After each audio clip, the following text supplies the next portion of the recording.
Well, good afternoon, senior future leaders of the New Jersey Air National Guard. General Bolton, thank you for the opportunity to speak to the CGOs. They are our future, and we expect great things out of them. Okay, as you see on the slide, your leadership is non-negotiable in the profession of arms. So you don't get an opportunity to decide whether or not you want to be a leader.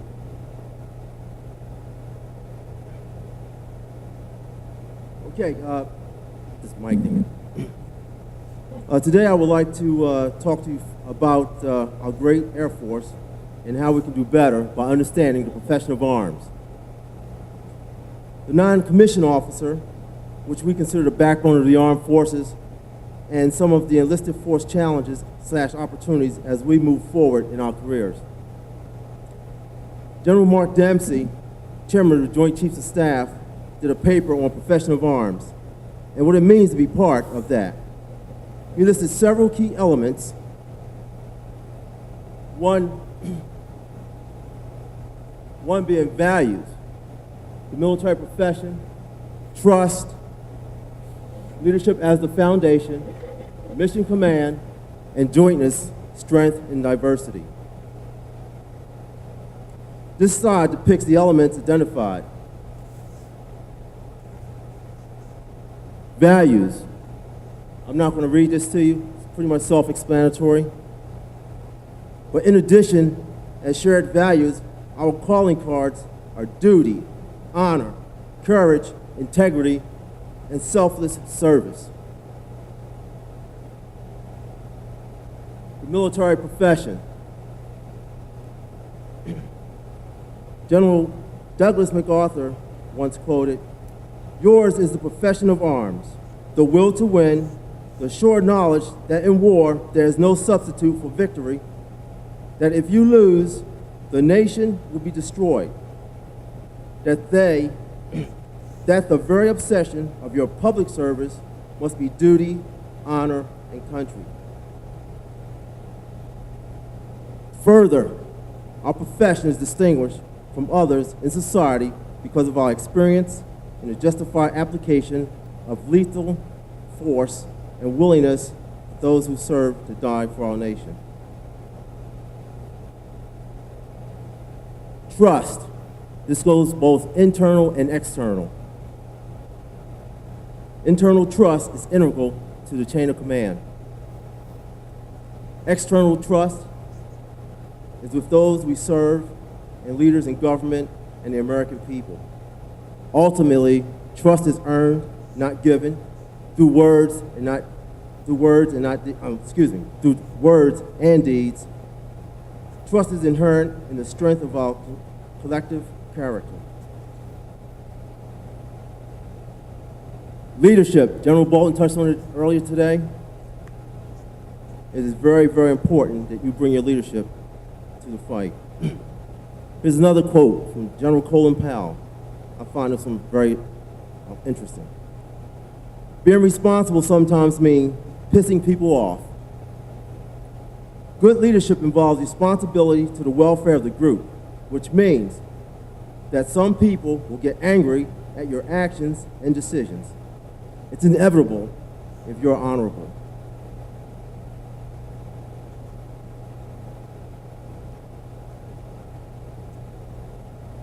Mission command. In addition to mission command, commanders direct actions throughout planning and execution and arm their subordinates with intent.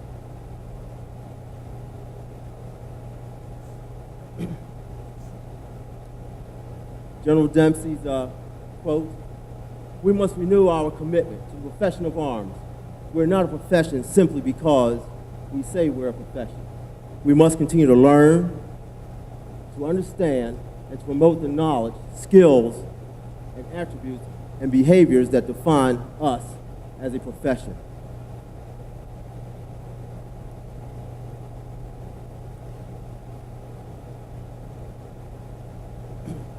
Now I'm going to talk to you just briefly about the non-commissioned officer as being the backbone of our armed forces. Excuse me, Cam, I think we missed a couple of my slides.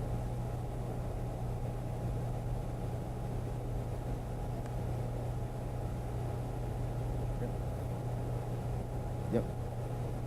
I'll just read it.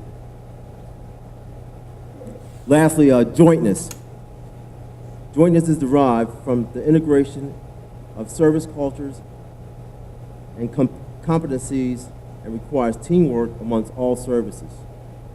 CGOs, you can increase your opportunities to participate in joint events throughout the state of New Jersey with our Army partners and also with our joint base partners. Here's the quote I just read from General Dempsey. We must renew our commitment to profession of arms. We're not a profession simply because we say we're a profession. We must continue to learn, to understand, and to promote the knowledge, skills, attributes, behaviors that define us as a profession. And as I said earlier, within the profession of arms, the non-commissioned officer who wears the nation's chevrons is to continue a legacy of service, honor, and patriotism that transcends generations.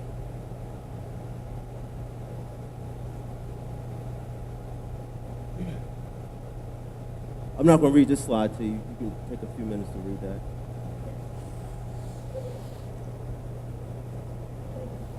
The non-commissioned officer is innovative, adaptive, resilient, indispensable link between command guidance and execution.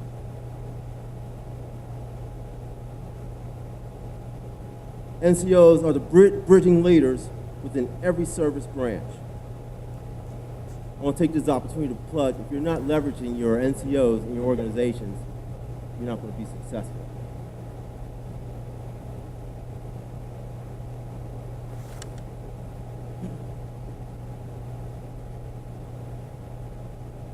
Regardless of service, the NCO is very valuable. And the ancestry of the NCO is grounded in ready obedience, selfless dedication, and uncompromising integrity.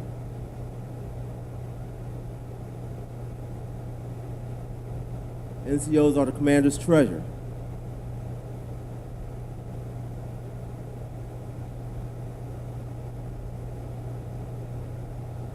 Given the experience and ability to influence and guide others, NCOs are the decisive factor in the force ability to forge through diversity, adversity, and uncertainty.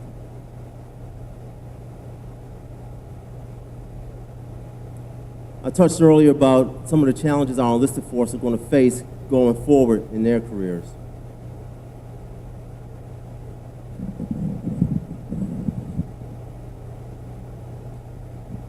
Starting October of next year, of 2015, E8s and E9s will be required to have a CCF degree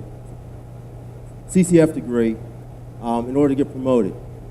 Now, the reason it's a challenge for us is because the majority of our E7s now don't have that CCF degree, which means if they're not working on it, our E8s and E9 positions might not get filled. Also, something that just started this year, in order to attend the in-residence Senior NCO Academy, you must have between 12 and 18 years. Why is that significant for us?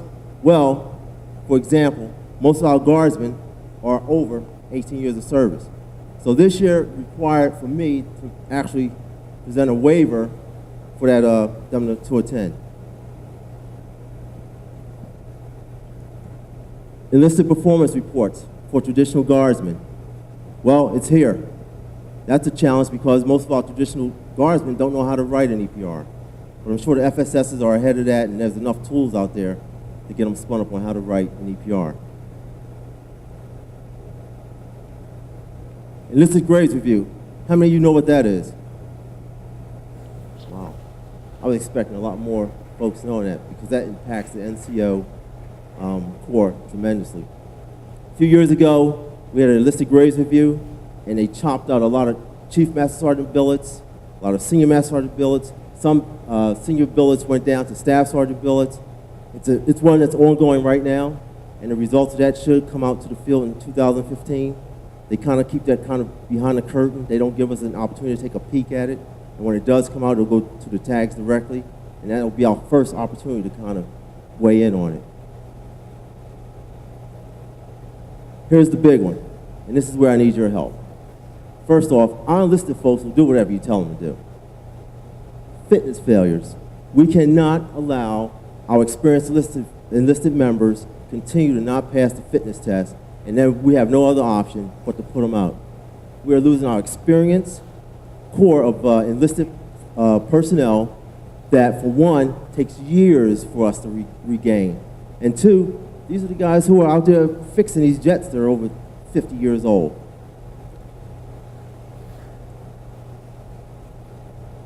And last, I told you I was going to be quick. Do you have any questions for me? Oh.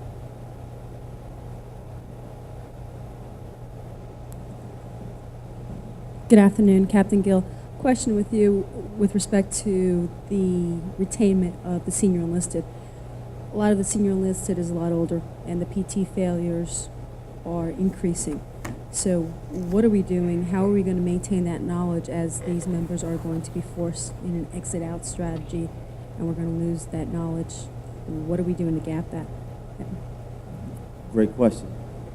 Well, I hate to point fingers. I'm asking the same question. What are you doing about it? It doesn't start with me. What are you doing about it as CGOs that can leverage that command influence to get your enlisted folks through this process? Anybody want to tackle that? What are you doing? I hear a lot of great news stories out there. I hear members losing 30, 40 pounds to get there. And I do agree, we are an older force. I'm 53 years old. It's painful to get out there and do that mile-and-a-half run, the push-ups and sit-ups. But I challenge the CGO Council. What are you doing to fix it? Chief Captain Siciliano, for Support 177. What are we doing? Well, we should be mentoring and we should be helping them while they get out there. Before this comes to that step, we shouldn't be allowing them to get to the point where they're failing, because we as company grade officers should be working with them, giving them guidance, giving them direction, so that we don't have to prepare. We prepare for the worst, we hope for the best, but when it comes to our senior NCOs, we should be guiding them ourselves, because they're our backbone. We're leaning on them, and they need to lean back on us, so we need to be there for them when it comes to this PT test. When it comes to my senior NCOs, I run with them every day. I make sure that my junior airmen are running, and everybody's involved. So, and it goes right up the chain. So that's what we're doing to prepare. Great. Did you hear that? You from the 177? 108? Captain Siciliano, 177, FSS. He's your man. Also with that, I didn't mean to point fingers at you, but, you know, like General Bolton mentioned earlier, you know, when you come with a question, kind of like bring a solution, or if you come with a problem, bring a solution. But I will tell you this also, you know, it's up to senior NCOs too, at the wing level, to actually get on board and fix this. Any other questions? Yes. I just want to say something to everybody real quick. I struggle with this PT test for a long time for a lot of reasons. I mean, not personally. I can always get a 98. I didn't mean to say it that way. But my point is, again, I've never got below a 99, just for the record. But anyways, my point is everybody aware, again, show of hands, because I know I've looked at all the wing commanders and group commanders. If somebody's having a problem with PT, they can work out every day. Does everybody know that? Okay, good. I just want to make sure. Okay, good. Sorry, I didn't mean to interrupt, but I just want to make sure that word was out there. Yes, Captain Dragon, 108th Communications Flight. A question regarding Senior NCO Academy in residence, the 12 to 18 year window. Is that a New Jerseyism, or is that a state, nationwide? That's nationwide. Yeah, I was pretty surprised when that came out also, because with the Guard being an older force, you would think that that would be taken in consideration. And also, we don't normally have the opportunity to make it to those ranks until sometimes 20 years. So, I have a question. In regards to PT on the drill weekends, the problem, we are always so focused on ancillary training, upgrade training, all our different requirements. We don't get the opportunity to take our guardsmen, our drill status guardsmen that come in that 1 week in a month, and take them outside to do that PT. I think that we need to start working a little bit harder on that, and coming from the top down would be a big help. but we need to start working there. That's where it needs to start. We can't control them the other 28 days of the month, but the 2 days that they're there, we can help them and be out there with them and make sure that they're a PT. Because a lot of times we're focused on the mission, which is what we're there for, but we need to focus on this too. Excellent. Thank you.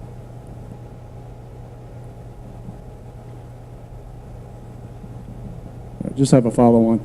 So for an enlisted to get promoted to senior, they had to have in-residence PME, whether it's NCO Academy or Senior NCO Academy.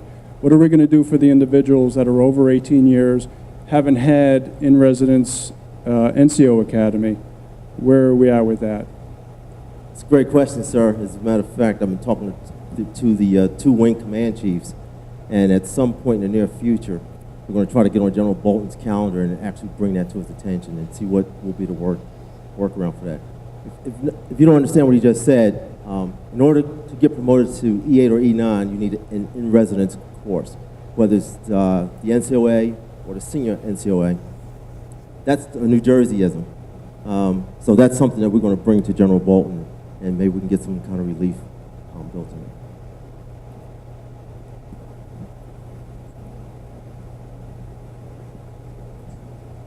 Captain J. Thomas with the 108th Logistics Readiness Office. I just wanted to put in a plug for what the 108th LRS has been doing, Chief, in regards to addressing the PT program and those members that are struggling with it. On the Saturdays of drill at 1500, we bring our members out, and there's a core group of folks that help run and give them different types of training. As you said, because we only get a hold of them 2 days out of the month.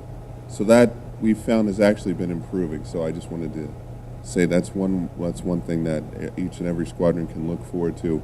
Our commander gives us the time out for it, barring any type of mandatory training. So that's really it. Thank you, sir. One other thing I want to add to the PT fitness failures, or how do we get there? This is a great council to actually network and share some of those great news stories.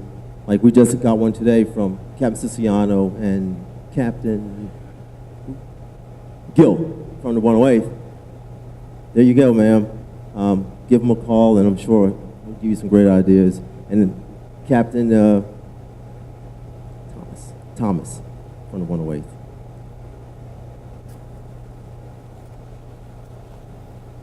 Going once, going twice. Thank you for the opportunity, General Bolton. Once again, I'm always available. And one other thing in closing, I will tell you this. I learned this a long time ago. And if you really want to be successful, grab that old chief and say, hey, chief, what do we need to do to get there? And just remember, we're mentors for you also. Thank you.